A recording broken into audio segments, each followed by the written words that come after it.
Hello students, welcome to the class of strength of material. Student, last class में हमने cantilever beam का point load के case में bending moment and shear force diagram देखा था। हमने ये भी देखा था कि जो शेयर फोर्स होता है वो कहाँ मैक्सिमम रहता है कैंटिलीवर बीम के केस में, और बेंडिंग मोमेंट जो है वो कहाँ मैक्सिमम रहता है। क्लियर है बच्चों? जो बेंडिंग मोमेंट की जो कैलकुलेशन है वो भी हमने देखी थी, और शेयर फोर्स की जो कैलकुलेशन है वो भी हम देखी थी।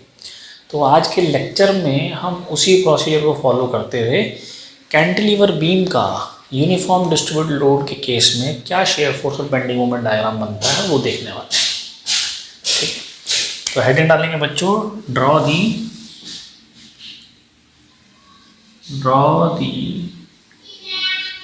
Shear force and bending moment diagram of cantilever beam when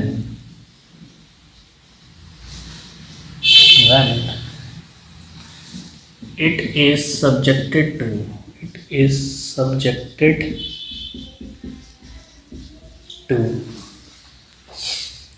uniform distributed. तो बच्चों, यूडीएल के केस में कैंटिलीवर बीम में कैसा शेयर फोर्स और बेंडिंग मोमेंट डायग्राम बनता है उसको हम देखने वाले हैं। राइट, तो सेम प्रोसीजर वही फॉलो करना है। मान लो मैंने ये कैंटिलीवर बीम बनाया, एक एंड इसका क्या है, फिक्स्ड है, एक एंड फ्री है। लेकिन यूडीएल जो होता है बच्चों वो पूरी लेंथ पे होता है, लाइन लोड भी कहते हैं इसको। इस तरह से यूडीएल हमने लगा दिया, और जो यूडीएल की इंटेंसिटी है इसको हमने दिखाया स्मॉल डब्ल्यू से, और इसकी जो यूनिट है वो है न्यूटन पर metre.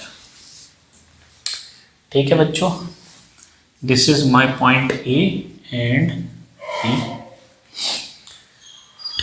Same procedure will be followed in case of uniform distributed load. ठीक है, as we discussed in the last lecture. Right बच्चों, पॉइंट ए एक फिक्स्ड सपोर्ट है कैंटिलीवर बीम की, तो यहीं पर हमारे अननोन्स होते हैं। तो अननोन कौन कौन से हो गए? एक हो गया वर्टिकल रिएक्शन आर ए, एक हमने मान लिया moment at A. Horizontal reaction होगी नहीं, क्योंकि मुझे कोई भी हॉरिजॉन्टल डायरेक्शन में फोर्स दिख नहीं रहा है। क्लियर है? सेम प्रोसीजर फॉलो होगा from static equilibrium equation, static equilibrium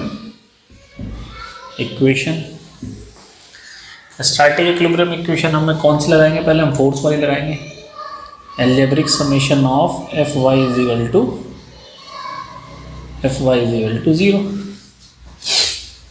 तो देखो बच्चों, अब मैंने आपको क्या बात बताई थी कि सबसे पहले अगर अननोन्स निकालना है तो सेक्शन वहाँ ले जहाँ से पूरा बीम कवर हो। यहाँ मैंने सेक्शन ले लिया राइट हैंड साइड से, लेकिन इसमें थोड़ा सा प्रॉब्लम है। क्यों? क्योंकि इसका भी हमने इक्विवेलेंट डायग्राम नहीं बनाया है। तो यूडीएल के केस में सबसे पहले हम इक्विवेलेंट डायग्राम बनाएंगे। इसका इक्विवेलेंट डायग्राम क्या होगा? इक्विवेलेंट डायग्राम ये होगा हमारा कि ये मेरा कैंटिलीवर बीम है,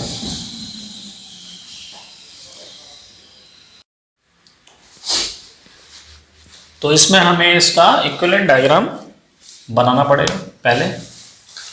तो इक्विवेलेंट डायग्राम कैसे बनेगा? देखो बच्चों, मैंने बताया ना, यूडीएल जितनी भी लेंथ पे लगा हुआ हो उसकी मल्टीप्लाई उससे करेंगे तो पॉइंट लोड में कन्वर्ट हो जाएगा, और वो कहाँ लगेगा? इसके सेंटर पे।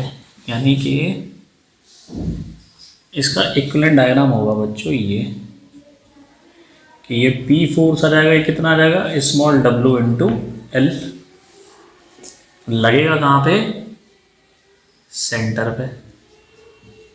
यानी ये भी L/2 होगा और ये भी L/2 होगा। ये हमारा मोमेंट होगा एट पॉइंट ए और यहाँ रिएक्शन होगी एट पॉइंट ए। तो बच्चों जब कभी भी यूडीएल लगा हो या यूवीएल लगा हो तो पहले इक्विवेलेंट डायग्राम बनाना है, वहाँ से हम अननोन्स निकालेंगे और उसके बाद इसको हम रब कर देंगे। प्रोसीजर मैं आपको बता रहा हूँ, उसको आपको फॉलो करना है। पहले क्या करें, अब इसे भूल जाओ आप थोड़ी देर के लिए, इसको भूल जाओ। हमने क्या करना है, सेक्शन वहाँ लेना है जहाँ से पूरा बीम कवर हो, तो सेक्शन यहाँ कहीं आएगा। तो अब लगाएंगे स्टैटिक इक्विलिब्रियम इक्वेशन क्या है कि algebraic summation of F Y is equal to 0।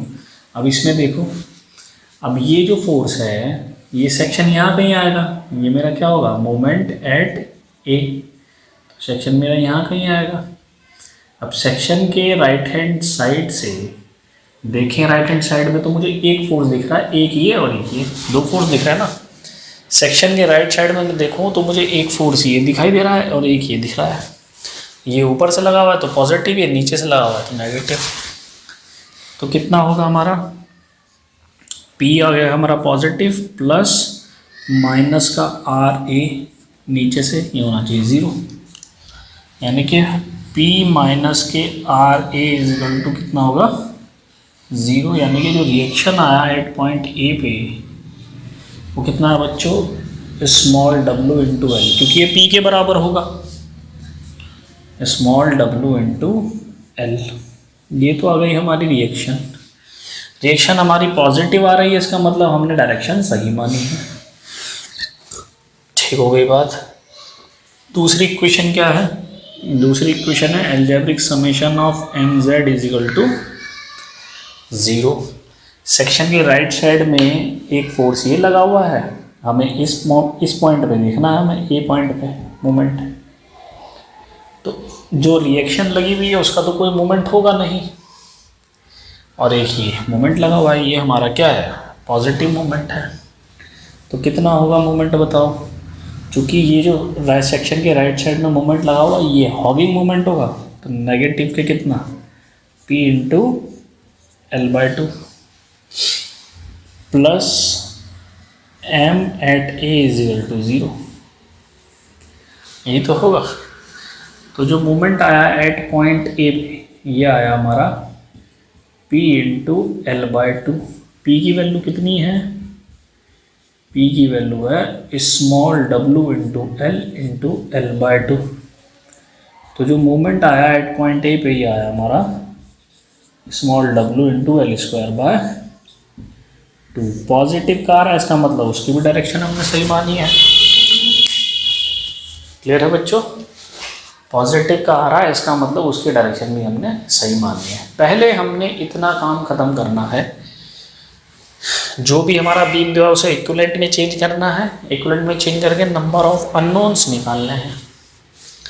उसके बाद क्या प्रोसीजर होना है, जब हमारे पास नंबर ऑफ अननोन्स आ गए तो ये जो कैलकुलेशन हमने की है इसे भूल जाना है, ठीक है, और जो अननोन्स निकाले हैं उसको हमें लिख देना है।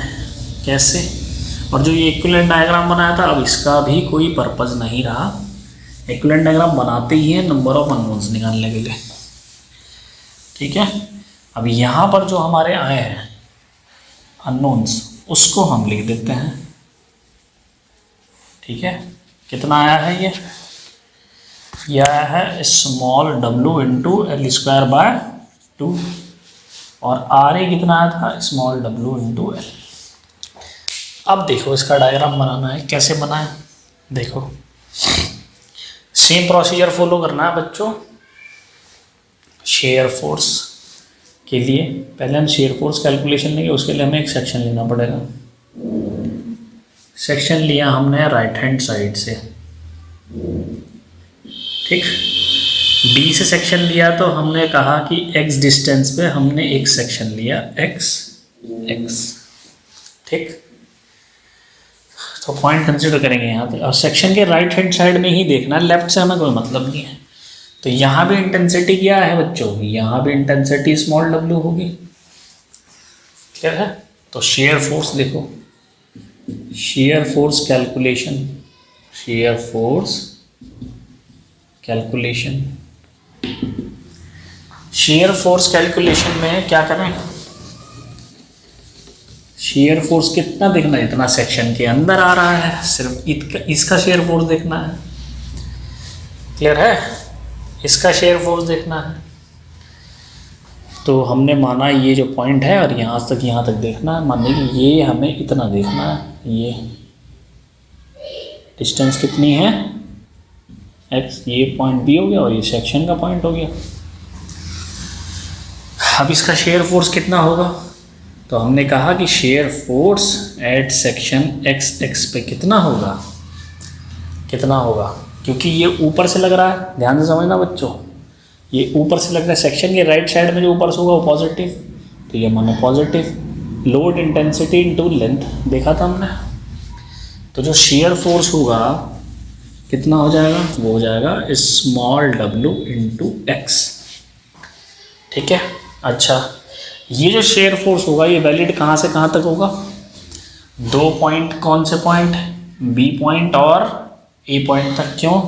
क्योंकि उसके बीच में कोई और फोर्स नहीं है, यूडीएल को छोड़ के एक ही नेचर का फोर्स है, इसलिए B to A हम कंटिन्यूस सेक्शन हमारा मूव करेगा। तो सेक्शन चाहे मैं यहाँ लेता तब भी ये इक्वेशन बनती, चाहे मैं यहाँ लेता तब भी ये इक्वेशन बनती जो हमने बनाई है।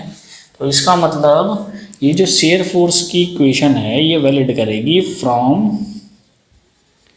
x की वैल्यू 0 यानी कि कहाँ, ये एट B, और x की वैल्यू L पे यानी कि ये कितनी है, एट A, यानी कि 2 पॉइंट हमें दो बार देखना है, एक पॉइंट को। समझ में आ गई बात? तो देखते हैं, पहले क्या हम मान लें कि यूडीएल है ही नहीं, तो जो शेयर फोर्स होगा, पहले हमने क्या मानना है बच्चों कि यूडीएल है नहीं, तो शेयर फोर्स एट B पे कितना होगा, 0। ठीक है, ठीक है। फिर इस इक्वेशन को फॉलो करो कि जब शेयर फोर्स है तो ये इक्वेशन फॉलो करेगी, और x की वैल्यू 0 है एट पॉइंट B पे, यानी कि शेयर फोर्स जो होगा एट पॉइंट B पे फिर आ जाएगा 0। क्यों? क्योंकि x की वैल्यू है 0। समझ में आ गई बात? ठीक है। जब शेयर फोर्स था नहीं तो directly we can write shear force at point B is 0। Clear है? क्लियर हो रहा है पॉइंट? और जब शेयर फोर्स था यानी कि यूडीएल लगा हुआ था तो ये इक्वेशन फॉलो होगी, और according to this equation at x equals 0 that is point B, right, क्या हो जाएगा, विल बी 0, राइट।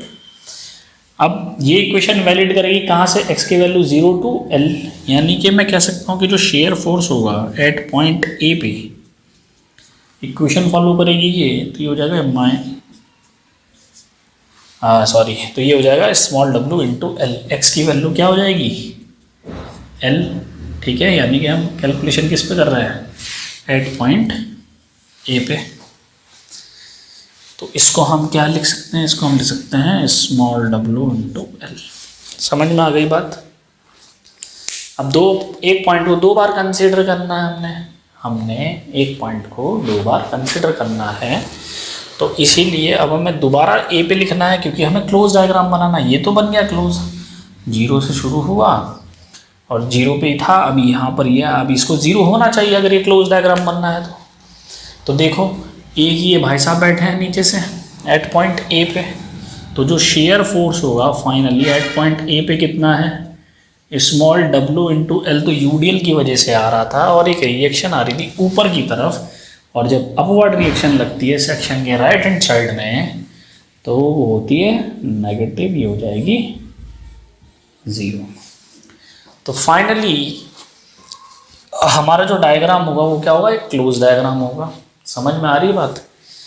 अच्छा, यहाँ पॉइंट समझने की बात यह है कि यहाँ x की पावर 1 है, यानी कि यूडीएल के केस में शेयर फोर्स जो होता है वो फर्स्ट ऑर्डर का होता है, यानी लीनियर इन नेचर का।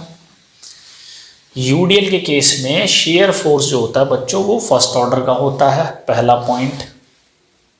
ठीक, यूडीएल के केस में अगर हम कैंटिलीवर बीम पे बात कर रहे हैं तो फिक्स्ड पॉइंट पे ही शेयर फोर्स मैक्सिमम रहेगा। कितना रहेगा, स्मॉल w इंटू L। ये 0 किस लिए बनाया, फिर रिपीट कर रहा हूँ, ये तो डायग्राम को क्लोज करने के लिए बनाया, लेकिन मैक्सिमम शेयर फोर्स कितना है एट पॉइंट A पे, small W into L. Clear हुई बात। यहाँ जो शेयर फोर्स का डायग्राम बनेगा वो बनेगा ट्राइंगल, राइट एंगल ट्राइंगल, और जो रिएक्शन होगी एट पॉइंट ए पे वो बराबर होगी किसके, शेयर फोर्स डायग्राम की हाइट के। ये भी देखते हैं। कैलकुलेशन तो हमें समझ में आ गई, कैलकुलेशन हमें समझ में आ गई। क्या आया शेयर फोर्स हमारे पास बच्चों, शेयर फोर्स आया हमारा कि shear force at point B पे आया पहले 0, shear force at point B पे फिर आया था 0, shear force at A point पे आया था स्मॉल डब्ल्यू एंड, और shear force at A point पे आएगा 0 फाइनल।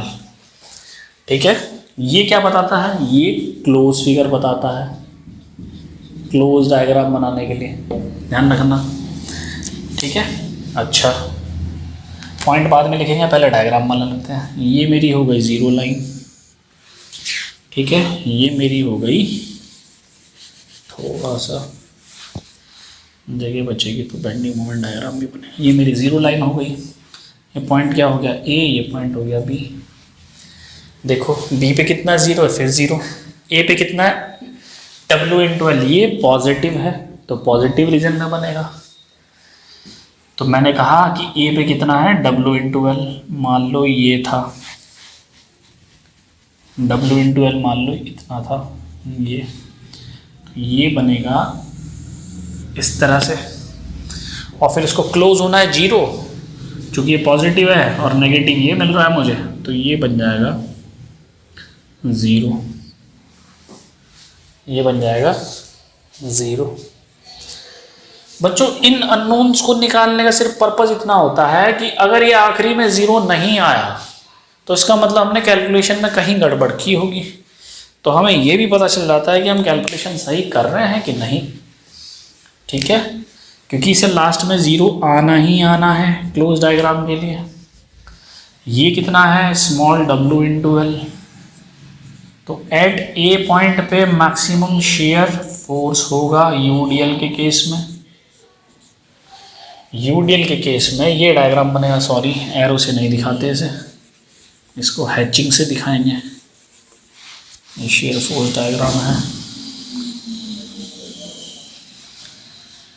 तो ये मेरा डायग्राम बन गया शेयर फोर्स डायग्राम, जो एक पॉजिटिव होगा।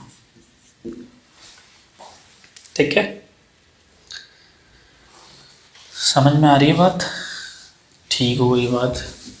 यहाँ इसके नोट पॉइंट आ जाएंगे, यहाँ इसके नोट पॉइंट आएंगे, note regarding the share force diagram. ठीक है, पहला पॉइंट क्या, इन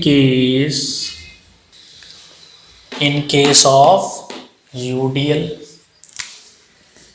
the shear force, in case of short में लिखेंगे जो शेयर फोर्स होगा बच्चों वो क्या होगा, वो होगा फर्स्ट ऑर्डर का।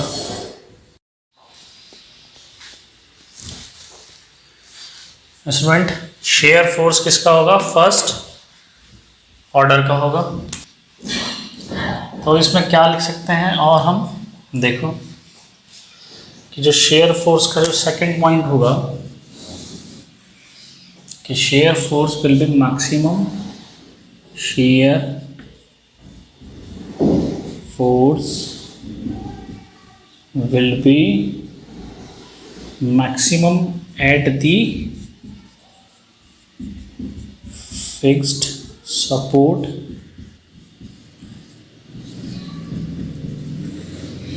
in the cantilever beam. समझ में आ रही है बात। थर्ड पॉइंट क्या होगा बच्चों, थर्ड पॉइंट होगा जो रिएक्शन होगा एट द फिक्स सपोर्ट, वो किसके बराबर होगा, वो होगा height of the share force diagram. The reaction at the fixed support will be equal to the height of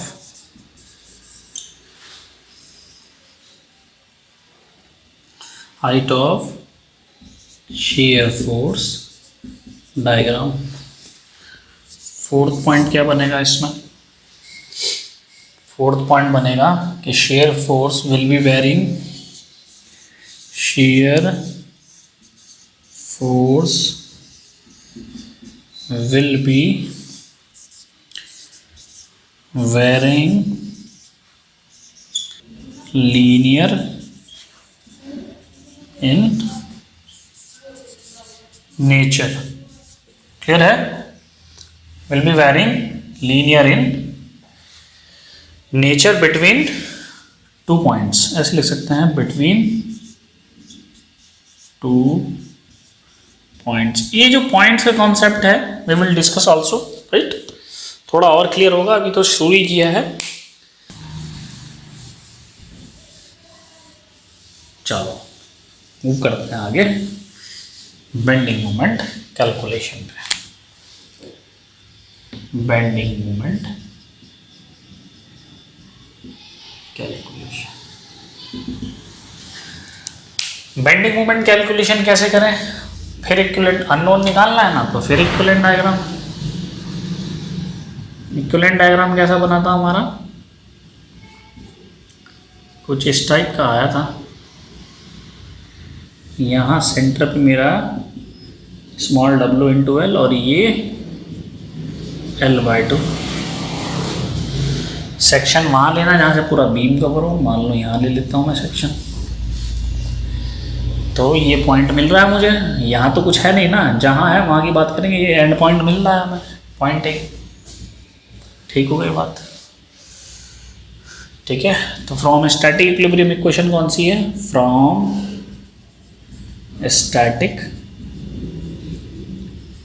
equilibrium equation कौन सी निकालेंगे? मोमेंट वाली लगाएंगे। mz इजिकल टू क्या होगा? 0। mz इजिकल टू क्या होगा? 0। ठीक है, तो शायद ये कैलकुलेशन कर भी लिए हैं हमने। चलो कोई बात नहीं, एक बार और रिवीजन हो जाएगा। ये कितना आ जाएगा? ये पॉजिटिव का ma है, ये कितना हो जाएगा? Small wl into l/2 that is 0। तो ma कितना आ जाएगा? ma हो जाएगा l²/2। ये तो हो गई मेरी रिएक्शन। शायद ये कैलकुलेशन भी कर लिए, 2 बार कैलकुलेशन होगी, कोई बात नहीं। ठीक है, बेंडिंग मोमेंट कैलकुलेशन में हम कैसे करें? सेक्शन लेंगे हम, तो हमने कैलकुलेट कर ली थी। चलो कोई बात नहीं, ठीक है। सेक्शन लिया हमने, देखो उसको भूल गए थे हम। तो बच्चों सेक्शन जो है वो यही है। अब देखो यहाँ इस पॉइंट पे है, तो मैंने आपको क्या बताया था कि जब ये यूडीएल इस तरह से लगा हो एक्स पे, जब ये यूडीएल एक्स पे लगा हो तो हम क्या करेंगे? हम इंटेंसिटी को सेंटर पे लाके स्मॉल w(x), ये क्या हो जाएगा? लोड, और ये हो जाएगा मेरा x/2। ठीक है, तो जो मूवमेंट होगा इस पॉइंट पे कितना होगा? देखो सेंटर पे यहाँ कितना आ जाएगा? यहाँ आ जाएगा स्मॉल w इंटू एक्स, और ये वैल्यू मुझे मिलेगी x/2, जो मैंने वहाँ करके दिखाया है। तो जो बेंडिंग मोमेंट होगा बच्चों एट सेक्शन x पे, ये क्या होगा? हॉगिंग सैगिंग, हॉगिंग, क्योंकि ऊपर से लग रहा है with negative sign, small w into x into x/2। तो जो बेंडिंग मोमेंट होगा एट सेक्शन x पे वो होगा स्मॉल w x²/2, और जो इसकी रेंज होगी वो होगी x की वैल्यू 0 यानी कि एट पॉइंट P, x की वैल्यू L यानी कि एट पॉइंट E। ये रेंज कैसे डिसाइड करेंगे? जब मल्टीपल लोड होंगे तब बताऊंगा। तो पॉइंट हमेशा 2 फोर्स के बीच में भी रहना है, ये भी चीज़ देखनी है हमें ये भी चीज़ देखनी है। डिस्कस करेंगे, अभी तो बहुत कुछ चलना है इसमें। अभी तो 3rd लेक्चर ही है, इसमें ज़रा थोड़े से लेक्चर ज़्यादा होंगे। सबसे ज़्यादा लेक्चर इसी में कवर होंगे, जैसे फर्स्ट चैप्टर में कवर हुए थे। अब देखो बच्चों, एक पॉइंट को 2 बार कंसिडर करना है। क्या करें कि जो बेंडिंग मोमेंट होगा एट बी पे पहले होगा 0, पहले कुछ भी नहीं है तो 0। अब अगर कुछ है तो क्या है, वो ये है। तो अब x की वैल्यू 0 भी बी पॉइंट पे है, यानी कि bending moment again at point B क्या हो जाएगा, वो भी 0 हो जाएगा। क्यों? क्योंकि x की वैल्यू क्या है, 0 है। समझ में आ गई बात? ठीक है। ऐसे ही बेंडिंग मोमेंट एट ए पे कितना होगा, क्या कौन सी इक्वेशन वैलिड होगी, ये वाली इक्वेशन वैलिड होगी। कितना आ जाएगा, आ जाएगा माइनस के W into L square by 2। कब? जब x की वैल्यू होगी l। चूँकि मुझे डायग्राम क्लोज बनाना है तो ये क्लोज होना चाहिए, मुझे बनाना नहीं है, होना चाहिए। This must be close, right. कैसे होगा, एक ही फिर भाई साहब बैठा है, मोमेंट बैठा है एट पॉइंट ए पे, तो एक पॉइंट को 2 बार कंसिडर करना है। एक बार तो ये आ गया, और जो फाइनल पॉइंट होगा एट पॉइंट ए पे ये इतना है माइनस के W L square by 2 plus W L square by 2, ये हो जाएगा 0। अगर ये कैलकुलेशन मैं गलत करूँगा तो कभी 0 नहीं आएगा। तो मेरा मेथड थोड़ा सा अलग है बच्चों। पहले मैं अननोन्स निकलवाता हूँ ताकि हमारी कैलकुलेशंस में मिस्टेक ना हो, और अगर कोई मिस्टेक हो रही है तो हमें पता लग जाएगा कि यार हमने कहीं मिस्टेक की है, ताकि हम उस मिस्टेक को इम्प्रूव कर सकें, सुधार सकें। समझ में आ रही है बात? तो ये कैलकुलेशन होगी, ये हमेशा 0 आएगा क्लोज डायग्राम में, लेकिन इसका कतई मतलब नहीं है कि 0 होता है फिक्स पॉइंट पे। ये तो सिर्फ डायग्राम को क्लोज करने के लिए 0 है। फिर बता रहा हूँ मैं, जो भी हाइट होगी ना बेंडिंग मोमेंट डायग्राम और शेयर फोर्स डायग्राम की, वो ही मैक्सिमम वैल्यू होगी। तो हमें हाइट से मतलब होता है शेयर फोर्स और बेंडिंग मोमेंट डायग्राम में। तो बच्चों जो बेंडिंग मोमेंट डायग्राम की कैलकुलेशन आई, वो क्या आई, हाँ देखो, बेंडिंग मोमेंट एट बी 0, और जब दूसरी बार कंसिडर किया तब भी 0। क्यों? क्योंकि x की वैल्यू है 0।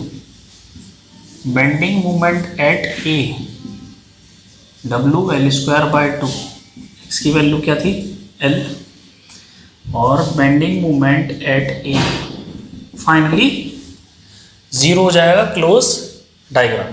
क्लियर है कैलकुलेशन? अब देखो यहाँ पर एक बात अच्छी है, हमने एक बात ध्यान रखनी है कि जो बेंडिंग मोमेंट की इक्वेशन आई थी हमारे पास, वो आई थी माइनस के डब्ल्यू एक्स स्क्वायर बाय 2। तो ये कौन सी पावर है, सेकेंड। यानी कि बेंडिंग मोमेंट जो होता है बच्चों, वो पैराबोलिक इन नेचर का होता है। यूनिफॉर्म डिस्ट्रीब्यूटेड लोड के केस में, whenever we are talking about the uniform distributed load, the bending moment will be varying parabolic in nature, right? ये एक पैराबोला होगा, दूसरी बात x की वैल्यू l पे, यानी कि एट पॉइंट a पे bending moment will B maximum. तो हमने देखा है कि कैंटिलीवर बीम के केस में कि जो फिक्स सपोर्ट होती है, उसी सपोर्ट पे शियर फोर्स भी मैक्सिमम रहता है और बेंडिंग मोमेंट भी मैक्सिमम रहता है। ये बात आपको ध्यान रखनी है, ठीक है। बहुत सारे कंपटीशन में पूछ लेते हैं कि बेंडिंग मोमेंट मैक्सिमम कहाँ होता है कैंटिलीवर बीम पे, तो हम बात करेंगे फिक्स्ड सपोर्ट की। क्लियर है ये बात? ठीक है। डायग्राम देखते हैं कैसे बनेगा, ठीक है, फिर नोट पॉइंट लिखवाएंगे। डायग्राम कैसे बनेगा? डायग्राम शेयर फोर्स के नीचे ही बनता है बेंडिंग मोमेंट का। देखें, अब यहां पर देखो क्या खेल है। मैं आपको लास्ट क्लास में बता रहा था कि जब तक आप शेयर फोर्स डायग्राम को सही से नहीं बनाओगे, तब तक बेंडिंग मोमेंट डायग्राम सही से नहीं बनता है। वो पॉइंट यहां पर आने वाला है, उसको डिस्कस करते हैं, ठीक है। देखो, ये मैंने जीरो लाइन बनाई, this is my zero line, ठीक है, at point B and at point A. Clear है? As we know the maximum bending moment is at the fixed support of cantilever beam. यहां पर आएगा मैक्सिमम बेंडिंग मोमेंट। नेचर कैसा है? Parabola. Nature कैसा है? पैराबोला, ठीक है। शियर फोर्स हमारा मैक्सिमम कहां आ रहा है? फिक्स्ड पॉइंट पे। अब बच्चों यहां पर एक ट्रिक होती है क्या, कि बी पॉइंट पे तो मेरा बेंडिंग मोमेंट है 0, बी पॉइंट पे मेरा बेंडिंग मोमेंट 0 है दोनों बार, ठीक है। नेचर कैसा बनना है, पैराबोला। अच्छा इस पॉइंट पे कितना आया, ये पॉइंट आया सपोज मेरा, ये जो आया ये मैंने कैलकुलेट किया है इतना, WL²/2, क्लियर है। कितना, ये माइनस का आएगा बच्चों, नेगेटिव का, ठीक है, WL²/2। समझ में आ रही है बात, WL²/2 ये नेगेटिव का है, तो नेगेटिव आया तो यानी कि नेगेटिव डायरेक्शन में दिखाएंगे तो ये हो जाएगा स्मॉल WL²/2, ये पॉइंट। अब यहां पर एक प्रॉब्लम ये होती है कि जो कर्व होगा पैराबोला का वो ऐसे बनेगा या फिर ऐसे बनेगा, दोनों में से कौन सा सही है, दोनों में से या तो वो ऐसे बनाया जाए या वो ऐसे बनाया जाए। तो दोनों कर्व में से कौन सा कर्व सही है उसको हम कैसे देखें, उसको हम कैसे देखें, इसका तरीका देखो क्या होता है बच्चों। तो बच्चों ध्यान से समझना, जो मैं बताने जा रहा हूं ये बहुत इंपॉर्टेंट कॉन्सेप्ट है, ये बहुत इंपॉर्टेंट कॉन्सेप्ट है कि डायग्राम बनेगा कैसा। देखो बच्चों जो ये x² होता है ये वैल्यू क्या है, ग्रेटर देन 1। पैराबोला बच्चों ये भी होता है, ये वैल्यू है लेस देन 1। तो जब ये वैल्यू 1 से ज़्यादा हो तब बनती है इंक्रीजिंग स्लोप, तब बनती है इंक्रीजिंग स्लोप, और जब ये वैल्यू 1 से कम हो तब बनती है डिक्रीजिंग स्लोप, तब बनती है डिक्रीजिंग स्लोप। अब हमें ये चेक करना है कि ये जो कर्व है इसकी इंक्रीजिंग स्लोप है या डिक्रीजिंग स्लोप है। पहले हम इसको चेक करते हैं, पहले हम इसको चेक करते हैं। सपोज मैंने कहा कर्व ऐसा बनेगा, तो देखो x की वैल्यू कहाँ से शुरू हुई है, यहाँ से, तो जो स्लोप की डायरेक्शन देखेंगे वो हमेशा इस पॉइंट से देखेंगे ना कि इस पॉइंट से। तो इसकी स्लोप कैसे चेक करें, देखो 2 पॉइंट लेंगे, टेंजेंट पॉइंट ये आया, एक लाइन मेरी आई, ऐसी मैं दूसरा पॉइंट ये चूज कर लेता हूँ, तो ये कैसा आया, टेंजेंट बनाते हुए 2 लाइन खींचेंगे। अब देखेंगे, देखो पहली लाइन ये थी मेरी, दूसरी लाइन ये थी। पहली लाइन जो है वो ज़्यादा वर्टिकल है दूसरी लाइन के कंपैरिजन में, दूसरी लाइन लेटी हुई है, पहली लाइन खड़ी हुई है। तो जो लाइन खड़ी होती है उसकी स्लोप ज़्यादा होती है और जो लाइन लेटी होती है उसकी स्लोप कम होती है। यानी कि जब हम B से A की तरफ बढ़ रहे हैं तो पहले लाइन हमें खड़ी हुई मिल रही थी, अब लेटी हुई लाइन मिली, यानी कि स्लोप जो है वो घट रही है। पहले खड़ी लाइन थी फिर लेट गई, यानी कि स्लोप जो है वो डिक्रीज कर रही है, यानी कि ग्राफ बनेगा इसका। तो हमारा ये तो आया नहीं, हमारा तो ये आया ना, क्लियर है, हमारा ग्राफ ये है, तो यानी कि ये ग्राफ तो नहीं बनेगा, ये तो डिक्रीजिंग स्लोप का ग्राफ है। तो इंक्रीजिंग स्लोप का ग्राफ कैसा होगा फिर, वो होगा ऐसा। इसे कैसे चेक करें, देखो सिंपल है, 2 पॉइंट लेंगे, मान लो ये पॉइंट लेता हूँ मैं, एक टेंजेंट इससे बनाई, ये मेरी लाइन बनी, एक मेरी पॉइंट मान लो ये है, ये मैंने टेंजेंट बनाई, तो मेरी पहली ये थी और दूसरी ये थी। तो जब हम देख रहे हैं जब B से हम A की तरफ बढ़ रहे हैं तो पहले लेटी हुई लाइन थी, अब वो लाइन खड़ी हो गई, यानी कि ये इंक्रीजिंग स्लोप का ग्राफ है। ये कैसा बन रहा है, इंक्रीजिंग स्लोप का। तो ये मेरा कर्व होगा क्योंकि ये इंक्रीजिंग स्लोप देगा मुझे। तो जो डायग्राम होगा बच्चों मेरा बेंडिंग मोमेंट का वो बनेगा इस तरीके का, हम बनेगा इस तरीके का। ये मेरा इंक्रीजिंग स्लोप का ग्राफ है, ये मेरा बेंडिंग मोमेंट डायग्राम हुआ, ठीक है, ये मेरा बेंडिंग मोमेंट डायग्राम हुआ। मैक्सिमम बेंडिंग मोमेंट कहाँ आएगा, फिक्स्ड सपोर्ट पे कितना, WL²/2। बेंडिंग मोमेंट का नेचर कैसा होगा, parabolic in nature.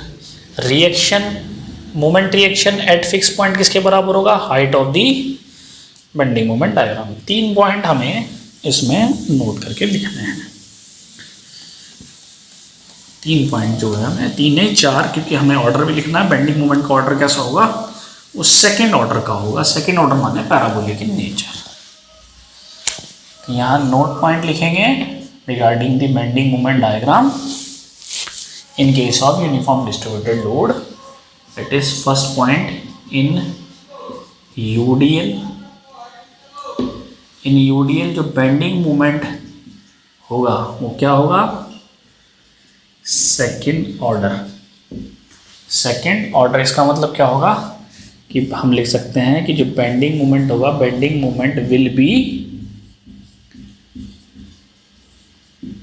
Varying parabolic in nature under uniform distributed load. पहला पॉइंट तो ये आ जाएगा। Second point, moment reaction at fix point. Moment reaction at the fixed support, moment reaction at the fixed support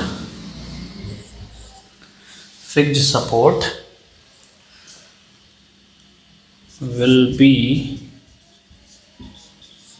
equal to the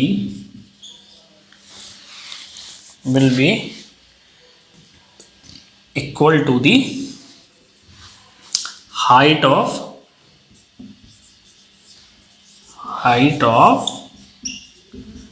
bending moment diagram.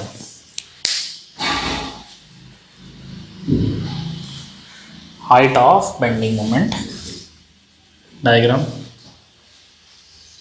ठीक है, clear है। Third point क्या आएगा? थर्ड पॉइंट आएगा कि जो मैक्सिमम बेंडिंग मोमेंट होता है वो क्या होगा? Eight the fixed support. ठीक है,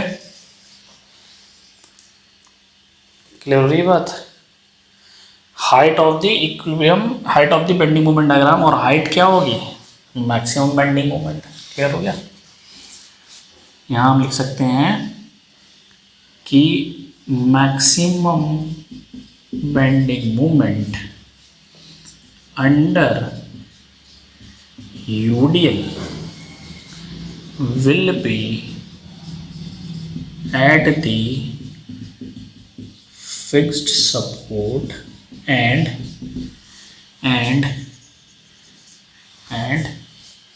it is also the it will also the and it will also the height of the it will also the height of the bending moment diagram। Clear है बच्चों? ये point सारे clear हैं?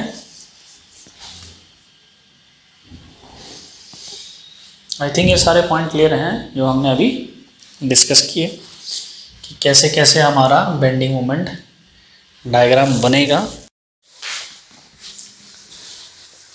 तो student, अभी हमने देखा कि जो कैंटिलीवर बीम होता है उसमें जो यूनिफॉर्म डिस्ट्रीब्यूटेड लोड है उसके शेयर फोर्स और बेंडिंग मोमेंट डायग्राम को कैसे ड्रॉ किया जाता है, राइट।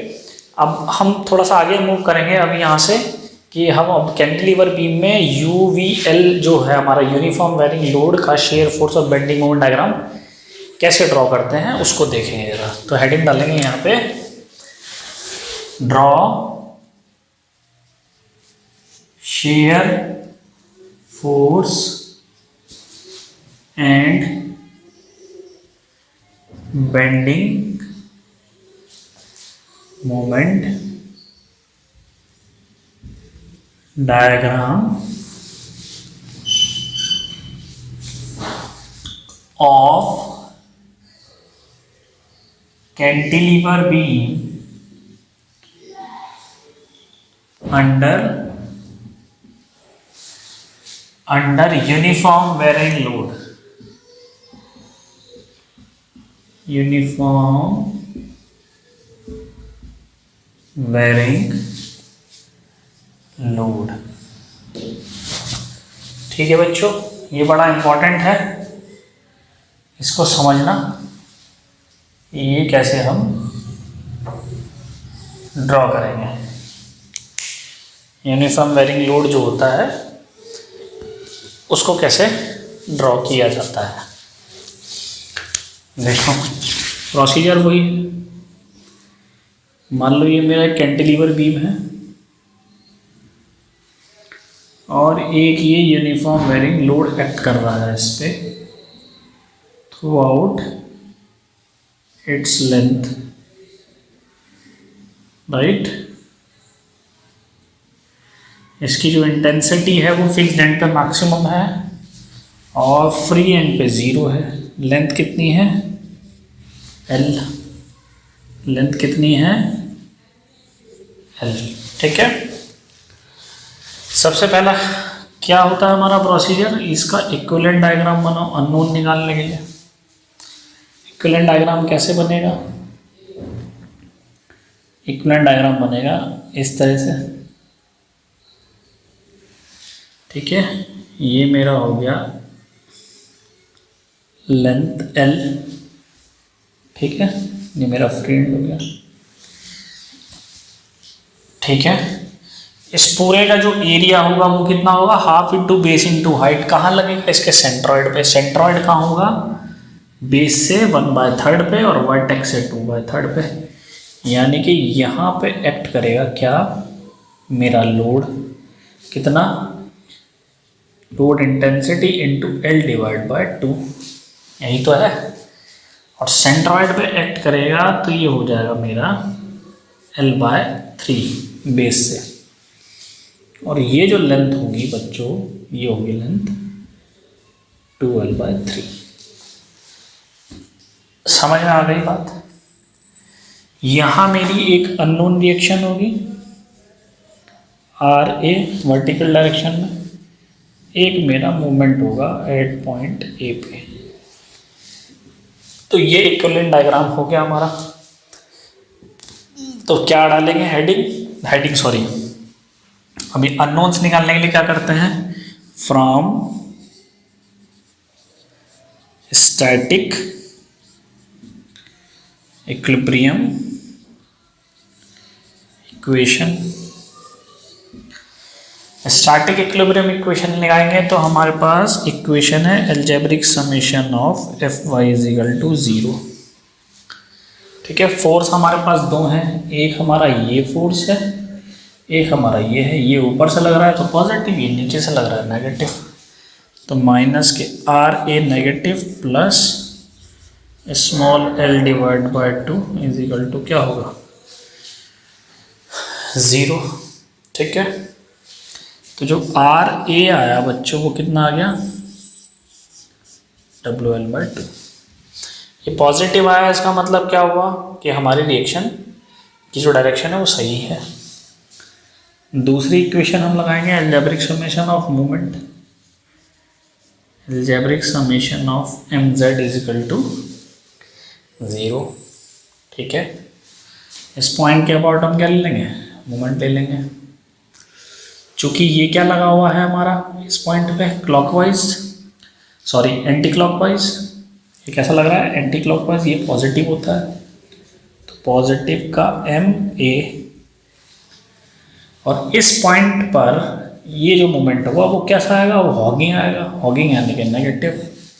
माइनस के कितना, WL/2 तो था ही, कितनी लेंथ पे था, L/3 पे। ये होना चाहिए 0,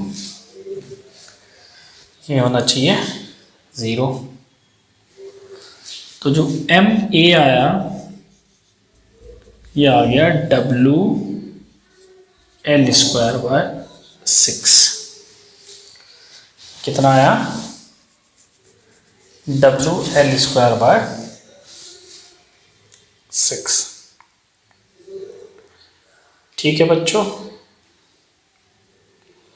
यह आया WL²/6।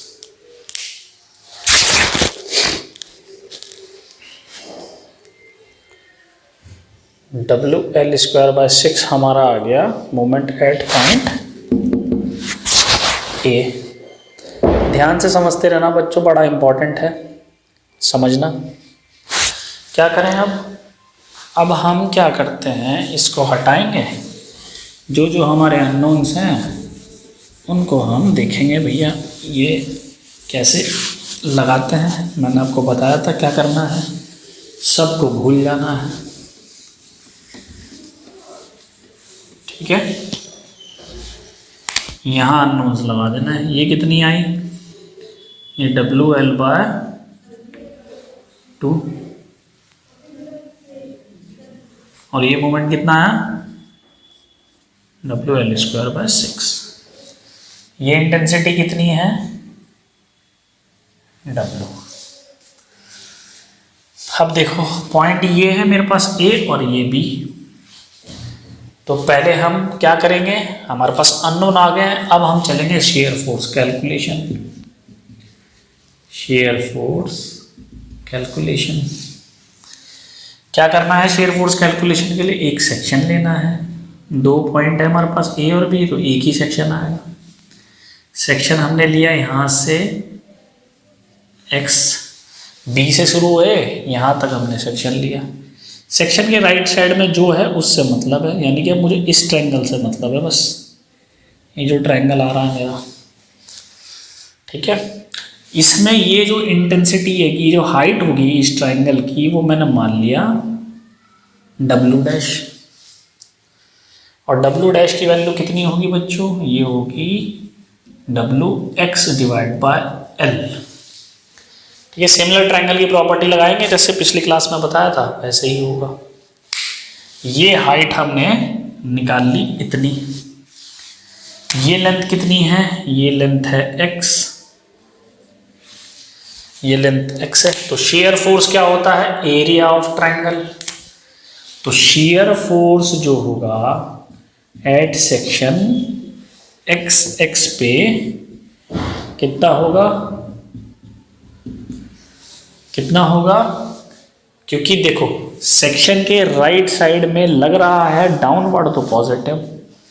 पॉजिटिव के कितना एरिया, एरिया कितना हुआ इस ट्रायंगल का, हाफ इंटू बेस। बेस कितना है x, बेस कितना है x, और हाइट कितनी है W', यही तो है। तो जो शेयर फोर्स आया मेरा x पे, वो आया मेरा half into small x into WX/L। ध्यान से समझना बच्चों, बड़ा इंपॉर्टेंट है। तो ये कितना आ जाएगा, स्मॉल WX²/2L। यहां देखो इसकी डिग्री कितनी है, इसकी डिग्री है 2, है क्या शेयर फोर्स। इसका मतलब ये जो UVL होता है, इसमें जो शेयर फोर्स का नेचर होता है वो रहता है पैराबोलिक। पहला इंपॉर्टेंट पॉइंट, ठीक है, वो क्या रहता है पैराबोलिक। समझ लेना बच्चों ध्यान से, क्लियर है। तो अब हम शेयर फोर्स निकालेंगे एट पॉइंट बी पे। हर पॉइंट को 2 बार कंसिडर करना है। पहले कुछ नहीं था तो 0, ठीक है। और ये जो शेयर फोर्स की लिमिट होगी वो कहां से कहां तक होगी, B to A। B पे x की वैल्यू कितनी है 0, A पे x की वैल्यू कितनी है L। समझ में आ गई बात। जब कुछ नहीं है शेयर फोर्स कितना है B पॉइंट पे 0, जब कुछ है तो कितना है इतना है, लेकिन B पे x की वैल्यू फिर 0 है तो ये फिर 0 हो जाएगा। तो share force eight B again क्या है 0। देखो अब मजा आएगा इसमें, बड़ा इंटरेस्टिंग है UVL। Share force eight B कितना है 0 दोनों पॉइंट पे, यानी कि B पे 0 है, ठीक है। A पे कितना होगा, शेयर फोर्स एट A कितना हो जाएगा W/2L। x की वैल्यू कितनी होगी L, तो ये कट जाएगा, कितना आएगा WL/2। शेयर फोर्स कितना है WL/2। और फाइनली ये भी लगे हुए हैं नीचे से, इस पॉइंट पे नेगेटिव होंगे। Finally share force at point ए पे क्या आ जाएगा WL/2, ये पॉजिटिव का ये वाला, माइनस WL/2 नेगेटिव का, दैट इज 0। समझ में आ गई बात? ये तो हमने शेयर फोर्स कैलकुलेशन कर ली। तो देखो बच्चों, इंटरेस्टिंग पॉइंट क्या है यहाँ, यूवीएल के केस में शेयर फोर्स मैक्सिमम किस पॉइंट पे आ रहा है, फिक्स्ड एंड पे। कितना WL/2। ये तो 0 बनाने के लिए है, फिगर को क्लोज करने के लिए 0 है। मैं बार बार बता रहा हूं, कभी आप ये सोच लो कि 0 आ रहा है फिक्स पॉइंट पे, नहीं, ये तो क्लोज फिगर बनाने के लिए 0 है। समझ में आ रही है बात? और मैक्सिमम कितना है WL/2। तो यानी कि कैंटिलीवर बीम के केस में चाहे यूवीएल हो, चाहे पॉइंट लोड हो, चाहे यूडीएल हो, फिक्स सपोर्ट पे ही हमेशा शेयर फोर्स मैक्सिमम रहता है। यहां पर शेयर फोर्स के कैलकुलेशन के अकॉर्डिंग कितना आया, parabolic in nature. Shear force जो है बच्चों वो है पैराबोलिक इन नेचर, यानी कि 1 डिग्री और बढ़ गया यूवीएल के केस में। यूवीएल के केस में 1 डिग्री और हम बढ़ चुके हैं आगे। समझ में आ रही है बात बच्चों? ठीक है। तो जो शेयर फोर्स कैलकुलेशन हमने की है क्या, कि शेयर फोर्स एट बी पे पहले क्या था 0, अब कितना आया, वो भी 0। शेयर फोर्स एट पॉइंट ए पे कितना था WL/2, और finally share force at point ए पे कितना आया 0। अब ये इसका मतलब ये नहीं है कि ये शेयर फोर्स 0 है, मैक्सिमम यही होगा सेकंड वाला, क्योंकि वो फिगर को क्लोज करने के लिए हमने बनाया है। अब देखो बच्चों ध्यान से, अब यहां शेयर फोर्स कैसा है, parabolic in nature. Parabolic in nature है तो शेप कैसे बनेगी, कर्व पैराबोला बनेगा। फिर इसमें एक प्रॉब्लम आएगी क्या, कि इंक्रीजिंग स्लोप का बने कि डिक्रीजिंग स्लोप का बने। ये बात टिपिकल है, अगर आप समझ गए तो। ये मेरी बन गई है 0 लाइन, ये मेरी है 0 लाइन सपोज, ठीक है। थोड़ा सा ना और ऊपर बनाओ, क्योंकि मुझे बेंडिंग मोमेंट डायग्राम भी बनाना है, ठीक है। देखो ये मेरी, मान लो ये मेरी है 0 लाइन, ये मेरी 0 लाइन है। इसको मैं थोड़ा सा रब कर रहा हूँ अभी, ताकि मेरा डायग्राम ठीक से बन जाए। हमें पता है सब क्या चीज़ क्या कैलकुलेट की है। ये मेरी 0 लाइन है।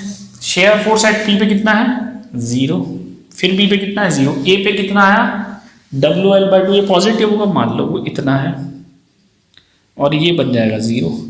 अब बात ये है कि देखो ये ऐसा बने या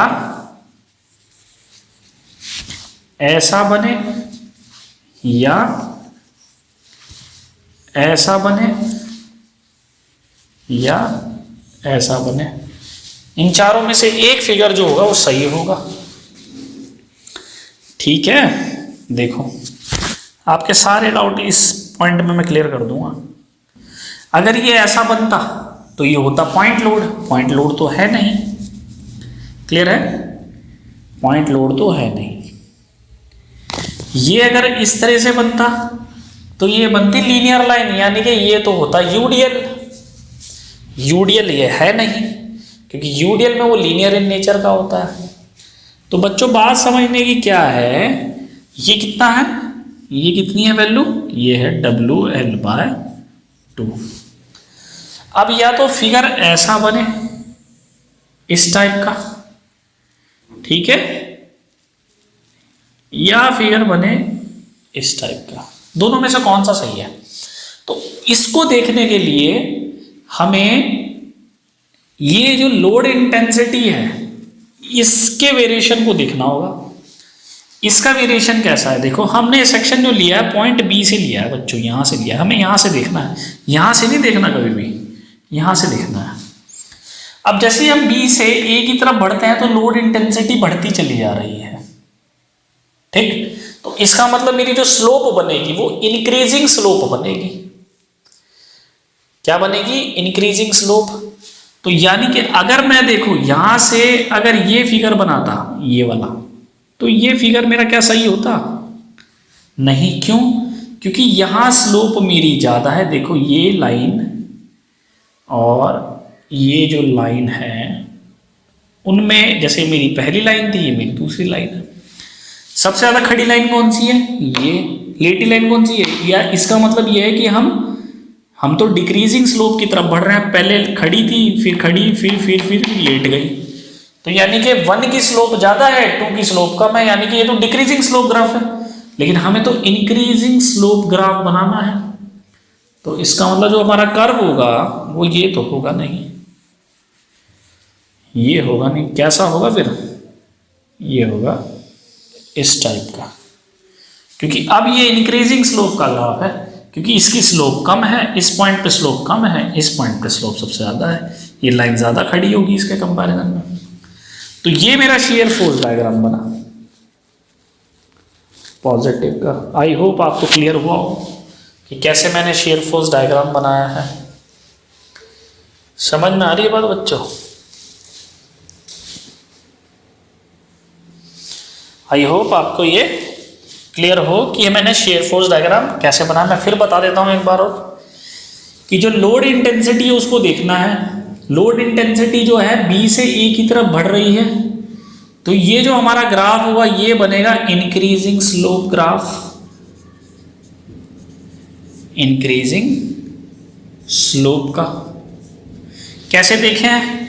ये पॉइंट पे जो है ये लेटी हुई है, ऐसे गए तो पेन की डायरेक्शन देखो, पहले पेन लेटा हुआ है, फिर पेन धीरे धीरे वर्टिकल होता जा रहा है। इसका मतलब हम बढ़ती हुई स्लोप की डायरेक्शन में जा रहे हैं।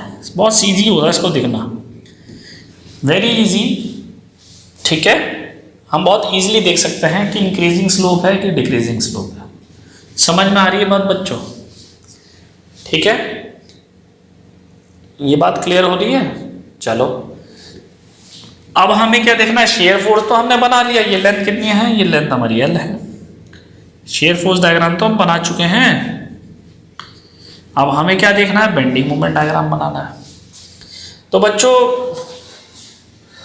ये जो टॉपिक है ये थोड़ा सा और आगे जा बड़ा बनेगा, तो ये इसमें कवर नहीं होगा, तो इसको हम नेक्स्ट लेक्चर में देखेंगे कि इसका बेंडिंग मोमेंट डायग्राम कैसे बनता है। वो भी बड़ा ट्रिकी है।